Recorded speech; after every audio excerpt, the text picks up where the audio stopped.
To be clear, this is not for the faint of heart, and if you're going to do this, you need to make sure it is worth the trouble.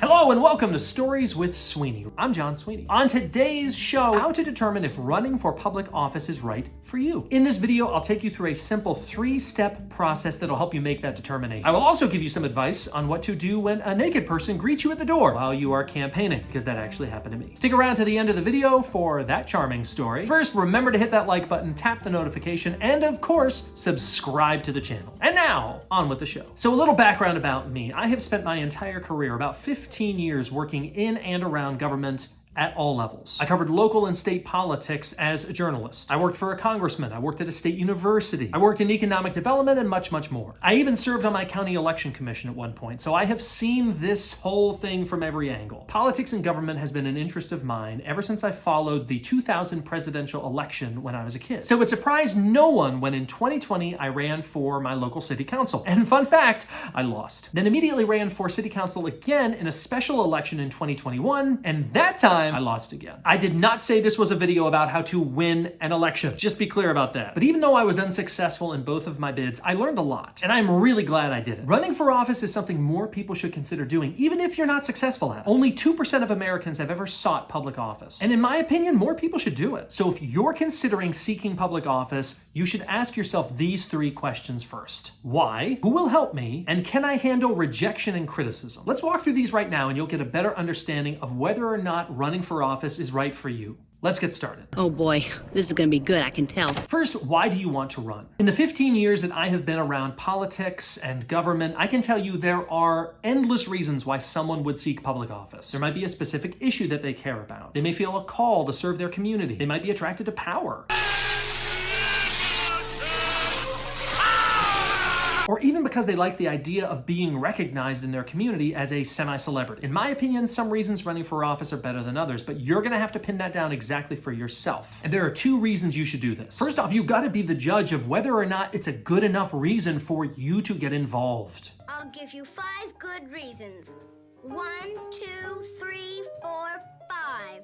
Those are good reasons. As much as I heartily recommend that people run for office, it is a major commitment. And it does come with stresses and strains on you and those closest to you. To be clear, this is not for the faint of heart, and if you're gonna do this, you need to make sure it is worth the trouble. Personally, I truly felt the call to serve my community and felt the perspective and experience that I brought would make me an effective public servant. To me, that was a worthwhile reason for, as Teddy Roosevelt said, entering the arena. Bully! Go! Gotcha! But another reason you need to determine exactly why you're running is so that when people ask you, you know what to tell them. You would be surprised at the number of candidates that I have talked to, either as a journalist or as a private citizen, who could not tell you why they're running for office. I literally had one guy tell me that it's because he had nothing better to do. I just felt like running. That's not a good reason. This simple question trips up a lot of people because they haven't thought enough to articulate it, even if they have a good reason for running. So here's the little exercise for you. See if you can sum up your reason for running for office in a single sentence. Just one.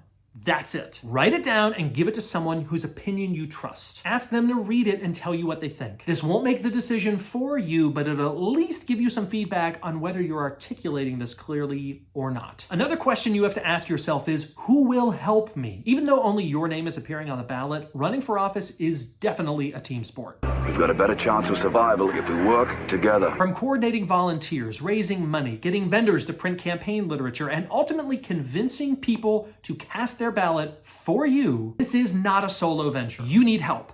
But who should you ask? Here's another exercise. Make a list of people you think would volunteer for your campaign. Not people you think would make a donation or put a campaign sign in their yard. You need to make a list of people who will knock on doors for you on a Saturday in the rain. These could be relatives or friends with teenage kids they can coerce into working for you, whatever. Write down all of the names you can think of. If you cannot write down at least 30 names of people who meet the door on a rainy Saturday test, you may want to reconsider running until you can build up your network. That may sound harsh, but here's why. If you're running in a local race like I was, volunteers are essential. A major reason that I was not successful in my campaign was I did not conduct the rainy day test. I did all of the door knocking myself and relied on my local party to supplement that effort. They were wonderful, but it's not enough. You need supporters knocking on doors exclusively for you. Making that list of 30 people might be uncomfortable, especially if you realize that you're not going to hit that number. But it is a really good test to determine whether you should run or not. Finally, how do you handle rejection? In case you haven't noticed, people don't like politicians. You do like me. I don't. You liked me yesterday. And while most elected officials prefer to be called public servants, they're politicians. And if you run for elected office, you will be too. There's nothing wrong with that. Politician does not have to be a dirty word, but a lot of people think that it is, and they're going to tell you that. In fact, if you run for office, you will be opening yourself up to criticism of all kinds. It comes with the territory, and if you cannot handle that, do not run. I've had doors slammed in my face. I've had people tell me I'm a terrible person. I've been called all sorts of names. Your mother was a hamster, and your father smelt of elderberry. I even had an opponent put out a piece of mail attacking another candidate and tried to make it look like I was the one who did it. That's politics. And believe it or not, that's the easy stuff to deal with. What hurts more than you think is when you see a friend or neighbor put your opponent's campaign sign in their yard instead of yours. Or if you see them posting on social media about how much they like this other candidate, or even how much they don't like your positions. You were my brother, Anakin. I loved you. I've had all that happen to me. It isn't fun, but again, it's part of the process. If you run for office, you got to be willing to push through that. Just accept that when you put your positions out there, people will disagree with you, sometimes vehemently so. Oh, Reginald! I disagree! So ask yourself, can I take criticism and can I handle rejection? If someone tells me they're not going to support me, how will I react? If a friend tells me they won't support me, what does that do to me? There's no exercise to help you figure this one out. You've got to do that for yourself. You should also consider some ways to relieve stress during the campaign. During my campaign, I ran a lot. Not for office, I physically ran. And I also started seeing a therapist specifically for stress management. We went over breathing and meditation techniques and gave me the chance to get anything off my chest that was bothering me on the campaign trail. Both running and talking to a therapist during a campaign are lifesavers, and I highly recommend both. Either way, find your own version of stress management. It's essential. Most importantly, my wife and I regularly checked in with each other to make sure we were doing okay. As I mentioned earlier, running for office is not a solo sport. This could have a really big impact on the people who are closest to you. And in some ways, it's harder for those people than for the person seeking office. When I was running, I was able to laugh off most of the criticism and just get over it, but my wife told me it really bothered her sometimes. It is tough to see someone you love go through the rigorous process that running for office can be. So check in with those closest to you and make sure they're doing okay too. Everything's perfectly all right now. We're fine. We're all fine here now. Thank you. How are you? Seeking elected office is a great thing, and we need more good people who are willing to step forward and participate in our representative democracy. During my time in and around government, I have seen some truly amazing public servants of varying political backgrounds. It is a calling, and it is not easy. But if you're interested in running for office, run through these 3 questions and exercises. Ask, why do I want to run? And write that reason down in a single sentence. Figure out who will help you by doing the rainy day test. And finally, understand how you handle criticism and rejection, and do some honest introspection.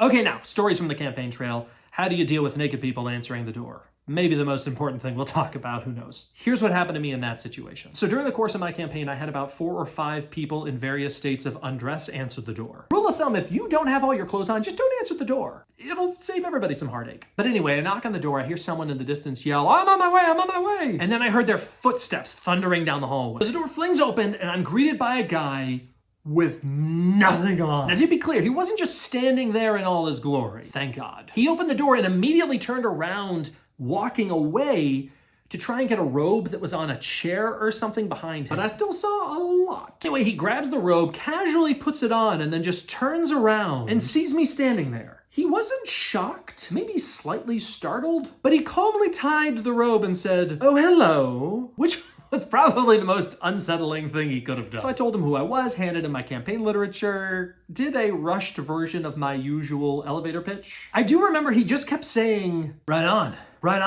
the whole time. I think he must have realized what happened and was processing it himself. I don't know. But he said he was gonna vote for me, and I left. And, yeah, had a hard time recovering from that one that afternoon. But that happens on the campaign trail. I hope that guy voted for me and also found a pair of pants. So that is it for Stories with Sweeney. Thank you for joining us. Please remember, hit the like button, hit the bell notification, and also hit subscribe to support the channel. Really appreciate it. This has been Stories with Sweeney. I am John Sweeney. We will see you next time.